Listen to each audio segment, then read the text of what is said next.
Democracy के लिए। अब मैं सीसी को हैंड ओवर कर दूंगा क्योंकि वो ह्यूमन राइट्स के बारे में बात करेंगे और कैसे वो कॉन्स्टिट्यूशनल डेमोक्रेसी में फिट होती हैं। ओके, तो ये बेसिक ह्यूमन राइट्स है। 30 राइट्स आते हैं इसमें। आप लोग के सामने ही है कि सारे के सारे फ्री एंड इक्वल है, मतलब कोई किसी का स्लेव नहीं है। Every one is a free human. Discrimination नहीं कर सकते हो आप किसी भी बेस्ड पर। इसका मतलब है कि आप किसी को इंक्लूड और एक्सक्लूड नहीं कर सकते हो। राइट टू लाइफ है, तो हर किसी को जीने का अधिकार है। आप किसी की लाइफ को थ्रेटन नहीं कर सकते हो, जो आजकल हम देख रहे हैं। बड़ी खुली हमारे यहाँ पे हो रही है, 11 लाख में इसका उड़वा दो, 21 लाख में उसका उड़वा दो। Frankly that should be legal, ये that is a direct threat, और उसके अगेंस्ट एफआईआर स्टेट को फाइल करनी चाहिए और उनको अरेस्ट भी करना चाहिए, because they are threatening people. Slavery नहीं अलाउड है, so no slavery. No torture and inhuman treatment, तो आप किसी को कोई बेड़ियों में नहीं जकड़ सकते हो, ये सब चीजें नहीं कर सकते हो। अच्छा, नाउ सिक्स्थ हमारे यहाँ बहुत जरूरी है अब। Same right to use law. तो everybody has the same right to use the law. पर हमारे यहाँ पे अभी हम देख रहे हैं कि लॉ की बड़ी ट्विस्टिंग हो रही है as per requirement. Then everybody is equal before the law. इसकी भी हमारे यहाँ पे थोड़ी बहुत ट्विस्टिंग हो रही है। तो everyone is not equal, तो ये these are a few factors which we have to kind of work on. Then the court has to free treat everybody fairly. वो ये नहीं कर सकता कि ये हिंदू मुस्लिम है, they have to go on hard based evidence. Then no, the ninth is no unfair detainment. तो आप डिटेनमेंट कर सकते हो, बट अनफेयर नहीं होना चाहिए। अब एक last, I come to the last law. Then उसके अंदर ये काफी वो होता है, राइट टू ट्रायल। तो हर कोई किसी को भी जब अरेस्ट करा जाता है तो आप उनको बिना मुकदमे के आप उन्हें सजा नहीं दे सकते हो। तो they have a right to trial. फिर इनोसेंट अंटिल प्रूवन गिल्टी, ये तो हमारे यहाँ सबको पता ही है। देन राइट टू प्राइवेसी, आप किसी की प्राइवेसी में इन्वेड नहीं कर सकते हो। जैसे अभी आजकल जब रेप विक्टिम्स के आप नाम नहीं दे सकते हो, तो अगर किसी ने रेप विक्टिम का नाम डिस्क्लोज कर दिया है, अगर वो माइनर है, और अभी एक्चुअली सिर्फ रेप विक्टिम नहीं, जो अब्यूजर है वो भी अगर माइनर है, आप उसका नाम डिस्क्लोज करेंगे तो आप पे केस हो जाएगा। Then freedom to movement and residence, तो कहीं पर भी कोई मूव कर सकता है और कहीं पर भी कोई जगह ले सकता है।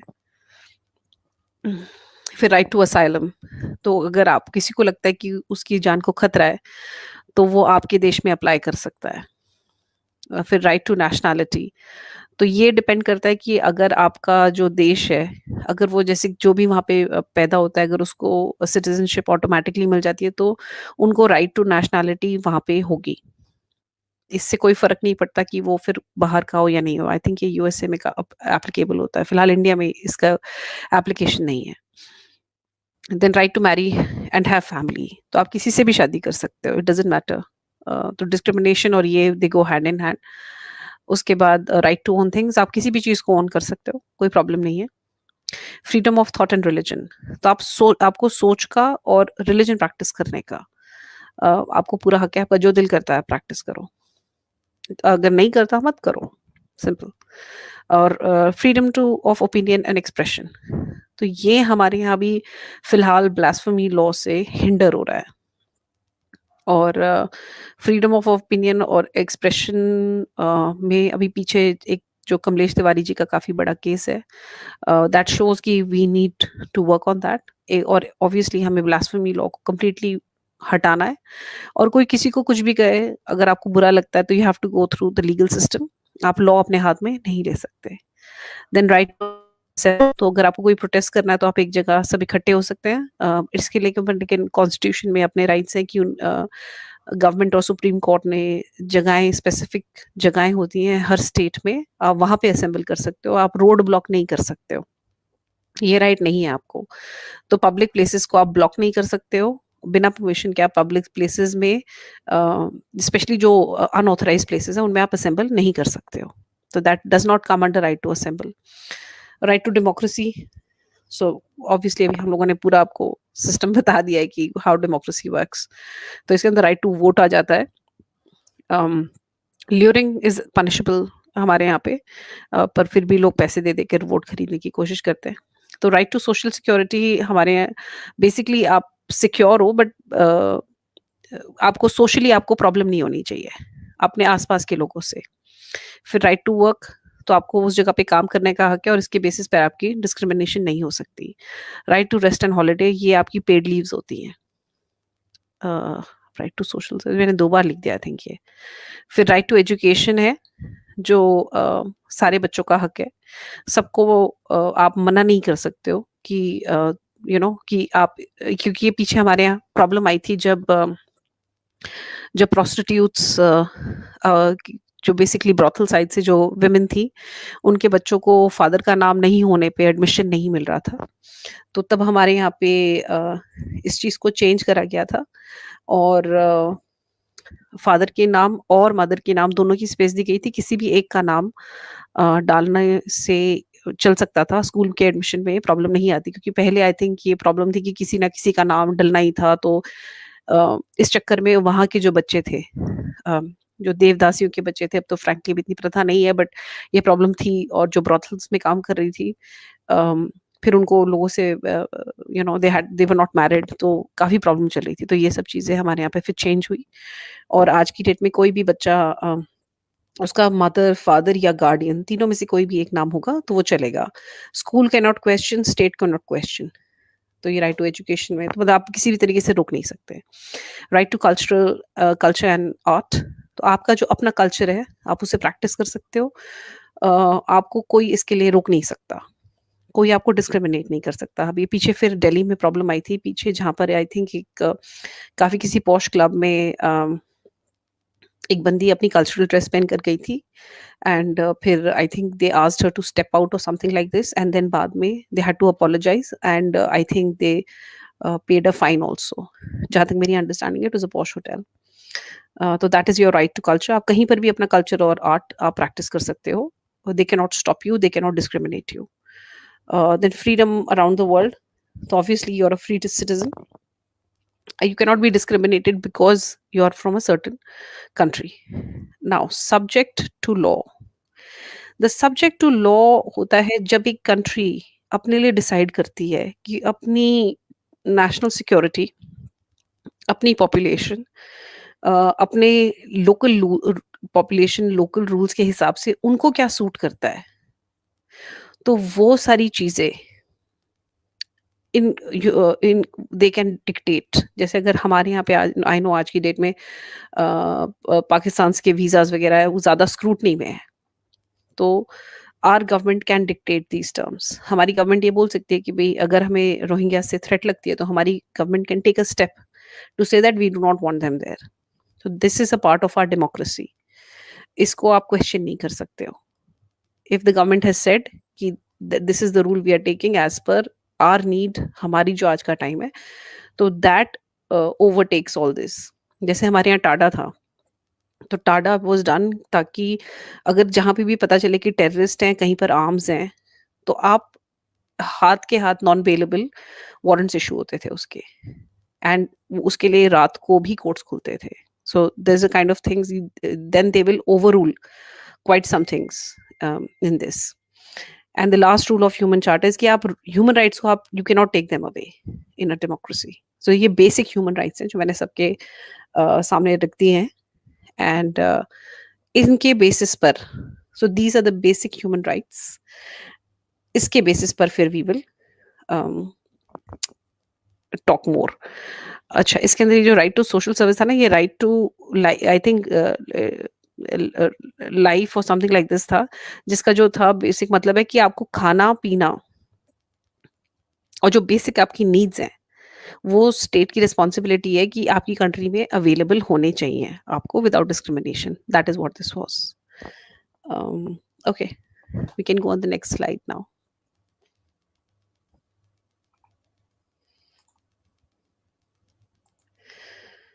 Okay, we slide now over here. So this is the Human Charter of Human Rights. Okay. Social security means, thank you Nitin for correcting me that social security means pension or monetary support to old age people. I didn't know that. मुझे पता नहीं था कि इसे, because I picked it up from United Nations और इसकी interpretation India के हिसाब से मुझे पता नहीं थी. I'm so sorry. But Nitin कह रहे हैं कि social security means pension and monetary support to old age people. तो हमारे यहाँ पे ये सिस्टम है, एक सर्टन पेंशन टाइप मिलती है उनको। ओके, तो आर्टिकल 27, तो ये कुछ आर्टिकल्स हैं जो हमारी कंट्री को बड़े स्पेसिफिकली अप्लाई करते हैं, and so that is why हम लोगों ने इनको थोड़ा सा, specially we picked up the language from UN itself. तो अगेन नीचे लिंक डाला हुआ है, तो आप लोग जाकर देख सकते हैं इसको, आप क्रॉस वेरीफाई कर सकते हैं। So we'll go on Article 27. So everyone has a right to freely participate in cultural life of community, to enjoy the arts, and to share in scientific advancement and its benefits. And the second is everyone has a right to protection of moral and material interests resulting from any scientific literacy or artistic production of which he is author. तो पहला वाला हमें ज़्यादा करता है कि आप किसी भी कल्चर के हों, आप उस चीज़ को दूसरों को ना रोक सकते हो, ना दूसरों पे थोप सकते हो। दोनों ही चीज़ें। आप उसमें फ्रीली पार्टिसिपेट कर सकते हो। आप अपनी लैंग्वेज फ्रीली पार्टिसिपेट कर सकते हो। आप अपनी लैंग्वेज प्रैक्टिस कर सकते हो। This becomes a part of your culture. So this is a very important thing. इसके चक्कर में हमारे यहाँ पे लैंग्वेजेस और कल्चर काफ़ी प्रिजर्व हुई है। एंड वी कैन नॉट, तभी हमारे यहाँ पे नेशनल लैंग्वेजेस को रिकग्नाइज करा जाता है, और जब हमारे यहाँ कोई भी फॉर्म्स होते हैं तो वो इंग्लिश, हिंदी और जो वहाँ की लोकल लैंग्वेज होती है, 3 लैंग्वेजेस में वो अवेलेबल होते हैं। जो आपको यूज़ करना है, you are free to use. Okay, then article 28 is everyone has duties to the community in which alone the free and full development of his personality is possible. तो आपकी अपनी भी एक ड्यूटी होती है, जो आप, ताकि आपकी जो पूरी पर्सनालिटी है वो खुल के बाहर आ सके। उसका सेकंड पार्ट है, in the exercises of his rights and freedoms, everyone shall be the subject to such limitations are determined by law solely. तो ये last, for the purpose of securing due recognition and respect of rights and freedoms of others, meeting just the requirement of morality, public order, general welfare in a democratic society. इसका मतलब है कि आपको जो public order है उसको भी maintain करना है और जनरल वेलफेयर भी करना है। तो दिस इज वेरी इंपॉर्टेंट कि आपकी ये लिमिटेशंस हैं, आप किसी और, आपको ये, आप पब्लिक डेकोरम को आप तोड़ नहीं सकते हो। तो ये जो स्टेट है वो अप्लाई कर सकती है कि the state has all these, कि अगर उनको लग रहा है कि जनरल वेलफेयर की जो पूरी कंट्री की है, जो पूरी सोसाइटी की है, उसके लिए अगर उनको अभी फिलहाल किसी को रिस्ट्रिक्ट करना है या लिमिट करना है, तो legally they can do it.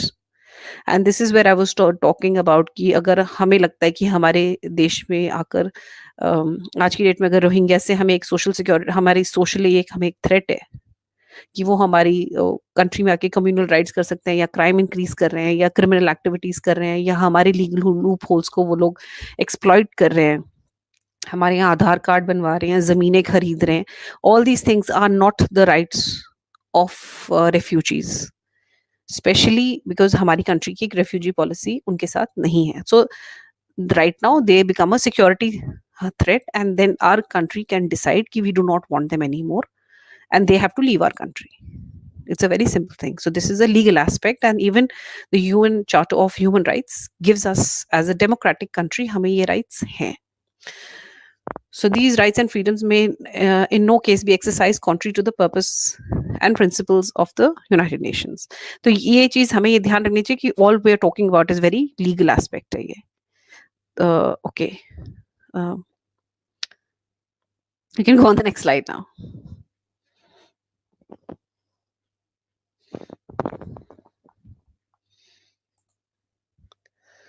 Okay.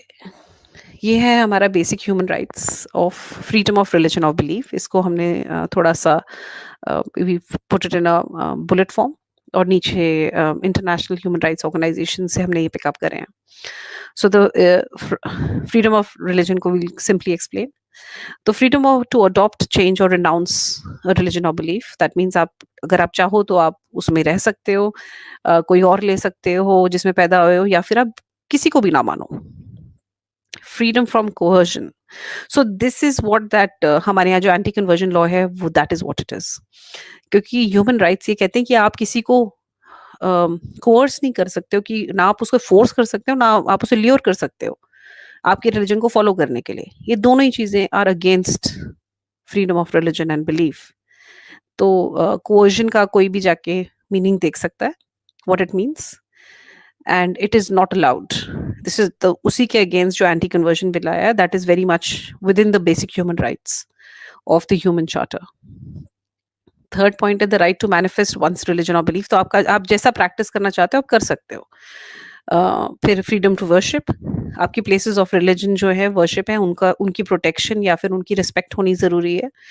जिससे अभी हम फिर देख रहे हैं कि लोग आके जैसे मंदिरों में आके अल्लाह अकबर कर रहे हैं, that is not freedom of expression, that is not freedom of expression. I am so sorry जिसको भी ऐसा लगता होगा, that is violation of a freedom of religion, specially अगर वो उनकी अपनी प्लेस ऑफ वर्शिप नहीं है, दैट इज नॉट अलाउड। फिर रिलीजियस सिंबल्स आप पहन सकते हैं। अभी फिलहाल आई थिंक फ्रांस ने रिलीजियस सिंबल्स बैन कर दिए हैं, but frankly again as per human charter अगर उनको लगता है उनके स्टेट के लिए वो ठीक नहीं है, तो they are very much in the democratic rights to say कि हमारी सोसाइटी से खराब हो रही है, so that's why we are banning it, very much in their rights. Then observance of holidays and days of rest. तो जो आपके मेन डेज ऑफ वर्शिप है उनको ऑब्जर्व करना। तो मेन डेज आपके एवरी फ्राइडे ऑफ अ मुस्लिम नहीं होगा और every Sunday of a Christian भी नहीं होगा। डेज ऑफ वर्शिप जो आपके ऑब्जर्वेंस ऑफ हॉलीडेज हैं, जैसे आपकी मुहर्रम हो गया या क्रिसमस हो गया या Easter, your main holidays, that is what it is. Then appointing clergy, तो जो जिस रिलीजन का होगा उनको उनके अपने क्लर्जीज अपॉइंट करने का राइट है। तो ये नहीं है कि हिंदू जाके ये डिसाइड करें कि मुस्लिम्स के क्लर्जीज कौन होंगे। सो that is one thing I think again is missing in जो गवर्नमेंट, जो टेम्पल्स गवर्नमेंट के अंडर है, आई थिंक उनकी बहुत सारी जो there is something like that happening anyway. Okay, you do have the right of teaching and disseminating materials. तो आप अपने धर्म के बारे में प्रचार कर सकते हो, लेकिन आप चावल की बोरियां दे के लोगों को इन्वर्ट नहीं कर सकते, दैट इज नॉट अलाउड। ना आप उन्हें जोर जबरदस्ती कर सकते हो, डरा धमका नहीं सकते हो। The right of parents to ensure the religion and moral education of the children. तो पेरेंट्स को ये राइट है कि उनके बच्चे मॉरली एजुकेट हों, उसके लिए अगर उन्हें कहीं भेजना है वो भेज सकते हैं, लेकिन वो स्कूल्स को फोर्स नहीं कर सकते कि वो उनको रिलीजन और मॉरल एजुकेशन दें। तो registration, yes, anyone can register what ever religion they want. उसके ऊपर आप अपनी कम्युनिटीज बना सकते हो, वो जाके फिर रजिस्टर कर सकती हैं, that you know like Delhi Christian association etcetera, they allowed that. Then comes communication with individuals and communities on religious matters at national and international level. तो obviously you're allowed to communicate कि कोई individual आप बना सकते हो, communities बना सकते हो आपके अपने matters पर। Then establish and maintain charitable humanitarian institutions, solicit and receiving funds. तो आप अपनी NGOs बना सकते हो and go. Okay, I'm coming. तो उसके अंदर फिर आप obviously you can maintain your charitable, आप उस पे एनजीओज बना, आई एम सॉरी, एनजीओज बना सकते हो, फंडिंग ले सकते हो, this is allowed. And conscientious objection, अगर आपको लगता है कि आपके रिलीजन के अगेंस्ट कुछ बात हो रही है तो आप एक्चुअली उसके अगेंस्ट ऑब्जेक्ट कर सकते हो, that is very much a part of freedom of religion. So this is explained कि फ्रीडम ऑफ रिलीजन में क्या क्या आता है, क्योंकि मैंने देखा है बहुत लोग काफी बार आके मुझसे ऐसी बात करते हैं, बट ऐसा कर दिया तो क्या, तो I am like no, that is against freedom of religion. And we can go on the next slide now. किसी को कोई सवाल है तो वो बोल सकता है। आयो, आपको कुछ ऐड करना तो आप कर सकते हो। हाँ, जो लास्ट पॉइंट है ना, कंसेंशियस ऑब्जेक्शन, उसके ऊपर ऐड करना चाहता हूँ। तो फॉर एग्जांपल अगर आपको किसी पर्टिकुलर ग्रुप में हो, आप अगर पब्लिक ग्रुप में हो जो गवर्नमेंट वगैरह की तरफ से चलता है या इवन कहीं किसी किसी प्राइवेट जगह पे चलता है, आपका अपने बिलीफ सिस्टम की वजह से उसके कोई एंडोर्स्ड पॉलिसी के ऊपर आप ऑब्जेक्शन करना चाहते हो तो आप कर सकते हो। मैं एग्जांपल लेता हूँ, जैसे हाशी मामला है, वो अगर अपने कपड़े के ऊपर, अपने यूनिफॉर्म के ऊपर किसी दारू की कंपनी का लोगो नहीं लगाना चाहते हैं तो he is free to object that. अब ये क्योंकि वो प्राइवेट एंटरप्राइज इसलिए लीगल उसमें आती नहीं है, but he has the right to object to that. और अगर हम लोग पुराने ज़माने में वर्ल्ड वॉर्स के ज़माने में जाते हैं तो कंसेंशियस ऑब्जेक्शन यूएस में कुछ सेक्ट्स होते हैं जैसे जिनको क्वेकर कहते थे, वो क्वेकर लोग भी बिल्कुल अहिंसा वाले थे। वो गन को हाथ नहीं लगाना चाहते, तो उनके कई लोग थे वो आर्मी में गए और फाइट किए थे वर्ल्ड वॉर में, लेकिन उन लोगों ने गन नहीं उठाई थी, हाथ नहीं लगाया था गन को। तो ऐसे लोगों को मेडिकल कॉर्प्स में डाल देते थे जिसमें वो लोगों की सेवा वगैरह करते थे। तो ये उनको कंसेंशियस ऑब्जेक्टर कहा जाता था और एक इसके ऊपर एक फ़िल्म भी बनी थी, जिसमें एक बंदे ने कितने 300-400 लोगों को बचाया था। वो आप फ़िल्म भी देख सकते हो। हाँ जी, जी, आगे बढ़ सकते हैं अब हम लोग, मैं आगे करता हूँ।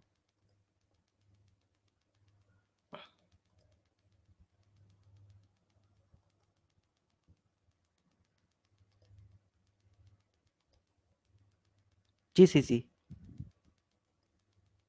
फिर वो एक्चुअली यूट्यूब पे नहीं आया है। That's okay. तो बेसिक ह्यूमन राइट्स ये यूएन चार्टर से हमने I've just picked it up. It'll just add to this.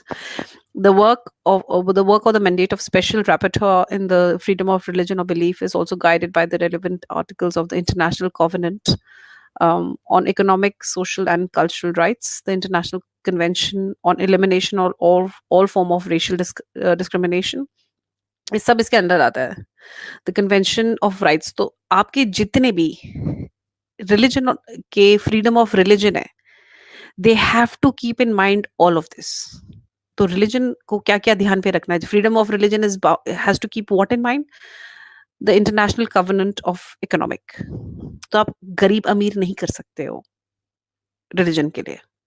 Social and cultural rights. Again आप अपने रिलीजन को के चलते ना आप सोशली किसी को बॉयकॉट कर सकते हो और कल्चरली आप किसी को नहीं रोक सकते हो. The cultural rights surpass the freedom of religion. ठीक है. International convention on elimination of all form of racial discrimination. इसका मतलब है आपका रिलीजन रेशियली किसी को डिस्क्रिमिनेट नहीं कर सकता है. आप उसको जस्टिफाई नहीं कर सकते हो क्योंकि मेरा रिलीजन अलाउ करता है, इसीलिए मैं इसका डिस्क्रिमिनेशन करूं. Then the convention of rights of a child. Now this is very important. तो रिलीजन आज की डेट में जो शरिया लॉ है वो हमारे राइट्स ऑफ चाइल्ड को वायलेट कर रहा है, क्योंकि हमारे यहाँ बाकी बच्चे 18 साल से ऊपर होने चाहिए. 18 साल से नीचे पॉस्को लग जाता है, लेकिन शरिया के अंदर हम वो हमारा राइट्स ऑफ इंडियन चाइल्ड को वायलेट कर रहा है. Then the convention on the elimination of all forms of discriminating against women. Again, same thing which I will say, कि freedom of religion cannot discriminate against women. पर अगर आपका religion, freedom of religion का मतलब ये नहीं है कि आप औरतों को दबाना शुरू कर दें, बच्चों के राइट्स आप मारें. आपका रिलीजन अगर ऐसा कर रहा है then this is not freedom of religion, और इसके अगेंस्ट बोलना जरूरी है और इसको काउंटर करना भी जरूरी है. तो कोई मुस्लिम आके ये नहीं कह सकता कि मैंने अपनी बीवी को मारा है क्योंकि मेरा रिलीजन अलाउ करता है. This is not allowed, period. ठीक है. Then the convention against torture and cruel, inhuman or degrading treatment or punishment. तो इसका मतलब है कि आप इनमें से कुछ नहीं कर सकते हो, ना किसी को मार सकते हो अपने रिलीजन के लिए, चाहे आपका रिलीजन अलाउ करे, और उसके साथ आप कोई खराब ट्रीटमेंट नहीं कर सकते हो, डिग्रेडिंग ट्रीटमेंट नहीं कर सकते हो, पनिश नहीं कर सकते हो आप. तो इसमें again I'm talking about this. मैंने पहले भी कहा था क्योंकि ये अब हमें यूसीसी में प्रॉब्लम आएगी जब हम इसको शरिया को ये टारगेट करता है. Freedom of religion can not allow you to do all this stuff, चाहे आपका रिलीजन बोलता है. जैसे हमें ऑलरेडी पता है कि ओल्ड टेस्टामेंट में, जुडाइज्म में ये बात कही जाती है कि आप नॉन बिलीवर्स के साथ, जेंटाइल्स के साथ कैसा ट्रीटमेंट करो. And the same way Quran also talks about कि आप काफिरों के साथ ये सारा ट्रीटमेंट करो. तो ये आपकी फ्रीडम ऑफ रिलीजन में नहीं एप्लीकेबल है. तभी democratic countries have to take a stand on this. And again उसके बाद आगे चल के the international convention of the protection of rights of all migrant workers and members of their family. तो कोई बाहर से अगर आपकी जगह में आ रहा है, आपका कोई सा भी रिलीजन अगर प्राइम है या मेजॉरिटी में है, तो आप किसी बाहर से स्टेट से आए हुए बंदे को आप अब्यूज नहीं कर सकते हैं और उनका डिस्क्रिमिनेशन नहीं कर सकते हैं, उनके बेसिक राइट्स भी प्रोटेक्टेड होंगे। ये सब फ्रीडम ऑफ रिलीजन को सब पास करते हैं, तो फ्रीडम ऑफ रिलीजन को इन सब का ध्यान रखना पड़ता है, ये rights they have to give. And उनके not just the migrant workers but obviously उनके फैमिली मेंबर्स भी। The Convention on Prevention and Punishment of the Crime of Genocide and the Convention relating to the status of refugees. तो आपका religion को हर तरीके से रोकना है, और अगर कोई रिलीजन के नाम पे जेनोसाइड हुआ है तो आपको उसको क्रिमिनलाइज करना है। Freedom of religion can not do कि आप जाके जेनोसाइड करो। तो ये आपको कन्वेंशन आपको इसका प्रोटेक्शन देती है। और उसके बाद स्पेशली देन दे गिव, उसी के ऊपर फिर अगर कोई कहीं से भागता है तो उसके ऊपर they have to give the status of refugees, अगर उन्हें कहीं से भागना पड़ जाए। So this is very very important. Okay. Instead of meal, do you want to answer this question? Ki why state governments are stealing money from temples? Technically अब उसको stealing तो बोल नहीं सकते, क्योंकि वो इंग्लिश ज़माने से ही वो उस तरह के रूल चल रहे हैं। लेकिन एक चीज़ मैं थोड़ा सा क्लियर कर देता हूँ कि this is not a central issue, this is a decentralised issue. वो स्टेट्स के अंडर में आता है। तो अगर आपको किसी से शिकायत करनी है तो स्टेट गवर्नमेंट से कीजिए और उनको बोलिए कि वो इस तरह के जो रूल्स हैं उनको चेंज करें। सेंट्रल गवर्नमेंट इससे ज़्यादा कुछ नहीं कर सकती है। आप अपने कंकरेंट लिस्ट या स्टेट लिस्ट में चेक कीजिए, वहाँ आपको मिलेगा ये इशू। तो ये सारा जो इशू है वो स्टेट्स के हाई कोर्ट्स में लीगल बैटल्स के थ्रू होगा, रिजॉल्व होगा। तो या तो आप अपने स्टेट लेजिस्लेटिव असेंबली को बोलिए कि इस तरह के चीज़ें करें, या तो आप उनको चैलेंज कीजिए एग्जिस्टिंग लॉस को स्टेट के हाई कोर्ट्स में, और वहाँ वो कंटेस्ट होगा और वहाँ जीता जाएगा। सेंट्रल गवर्नमेंट का इससे लेना देना नहीं है। एंड आई वुड रेकमेंड कि यूसीसी के लिए अगर थोड़ा वेट हो, चैलेंज तो ये अभी भी हो सकता है, बिकॉज फ्रीडम ऑफ रिलीजन को ये बेसिकली वायलेट करते हैं। But under UCC, when it is one law for everybody, they can be challenged more strongly in the Supreme Court of India. इसमें कोई दो राय नहीं है। तो अगर as a community if you feel कि आपके साथ डिस्क्रिमिनेशन हो रहा है, अभी ह्यूमन राइट्स मैंने अभी आपके सामने कर दिए हैं कि you can not be discriminated on the basis of religion. तो इसका दो ही तरीके होंगे, या तो A to Z सारे रिलीजियस ग्रुप्स गवर्नमेंट के अंडर आ जाएं, डज नॉट मैटर, चाहे वो चर्च हो, चाहे वो गुरुद्वारा हो, चाहे वो मस्जिद हो, एंड मस्जिद के साथ मदरसे भी, because that's a part of the religious studies. और अगेन या तो सारे, चाहे फिर वो पारसीज के टेम्पल्स, सन टेम्पल्स भी आएंगे, जैन्स के टेम्पल्स भी आएंगे, बुद्ध के टेम्पल्स भी आएंगे, सारे आ जाएं या फिर सारे हट जाएं। तो this is how it they will work in UCC. तो इसका सोल्यूशन मैंने दिया है अभी आपको कि हाउ इट विल एक्ट। तो आपके जो सुप्रीम कोर्ट में पिटिशन होंगी, वो पिटिशंस दो जाएंगी। एक होगी कि all of them have to be come under it, और दूसरी पिटिशन होगी all of it has to go out including temples. This is how it is done. I am sure अगर कोई लॉयर होगा तो वो समझ जाएगा what I am talking about. Anyway, can go on the next slide now.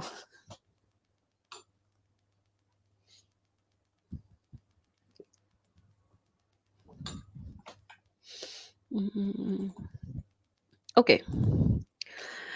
Now, this is another basic right, वो जो है ना कि आप right to live, उसके अंदर आता है right to food।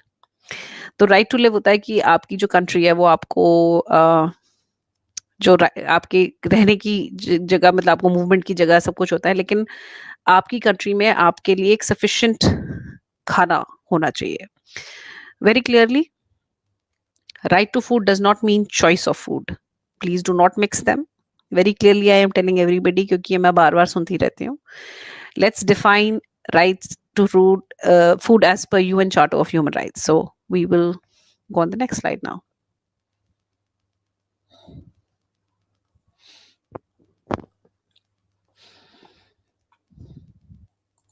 Okay. Okay, it'll come. Skeptic Leonardo, I will no. UCC is constitutional and will not violate any freedom. Freedom of religion, on the contrary, cannot violate other constitutions. मैंने आपको अभी ये समझाया है कि freedom of religion is bound by other things which has a very simple thing, which is they cannot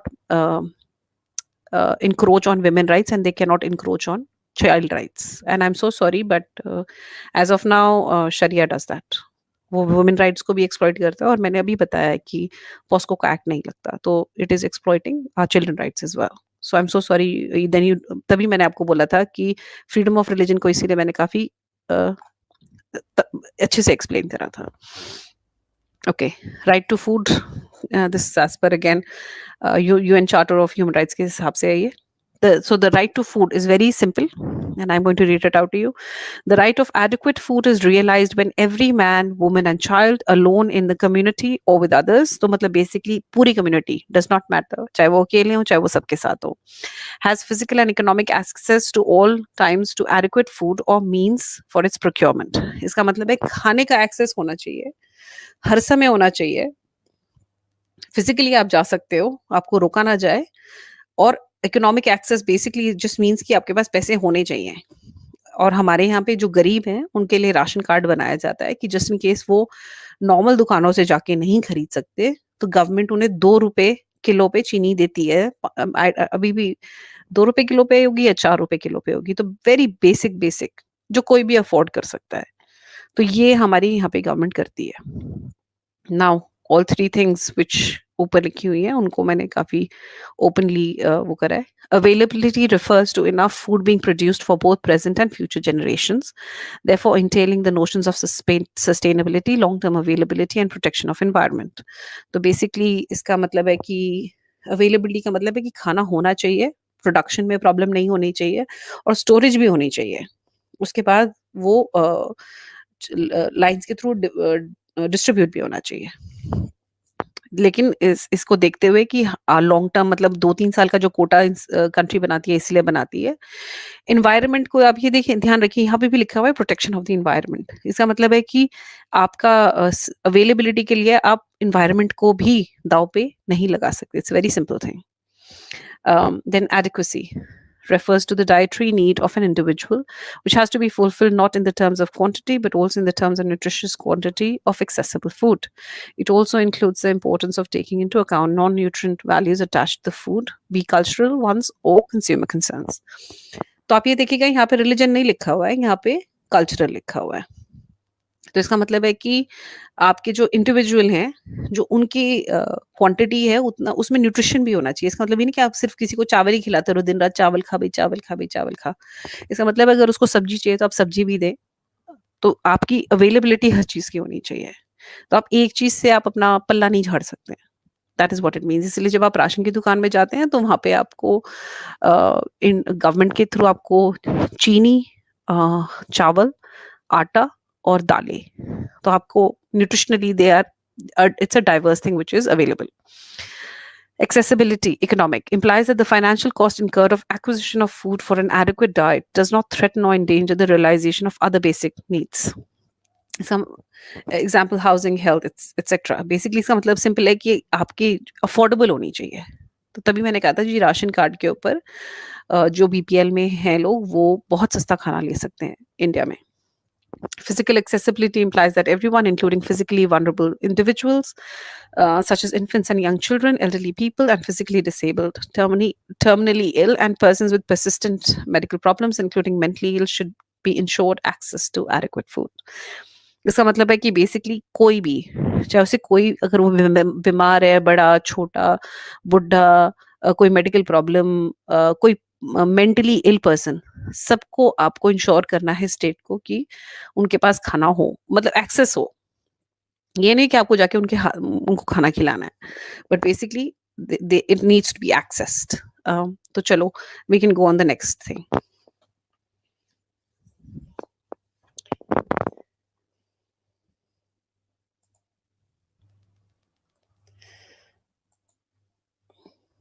okay, ये आया नहीं है, आयो बस आता ही होगा, लोड होता ही होगा. आ गया. Okay, so this is what I have heard quite sometimes. अब ये क्योंकि मेरे पास सवाल बार बार आता है कि आप बीफ बैन को क्यों आप सपोर्ट करते हो, या आप इसके अगेंस्ट क्यों नहीं हो. तो द सिंपल बात है कि इसीलिए हमने सबसे पहले आपको समझाया था कि डेमोक्रेसी इज मेजॉरिटी रूल्स. तो इसका एक राइट टू फूड में अब हम लोग इसको बल्कि सिर्फ अमेरिका नहीं, यूरोप में भी काफी जगह बैंड है। Dog meat is band in America.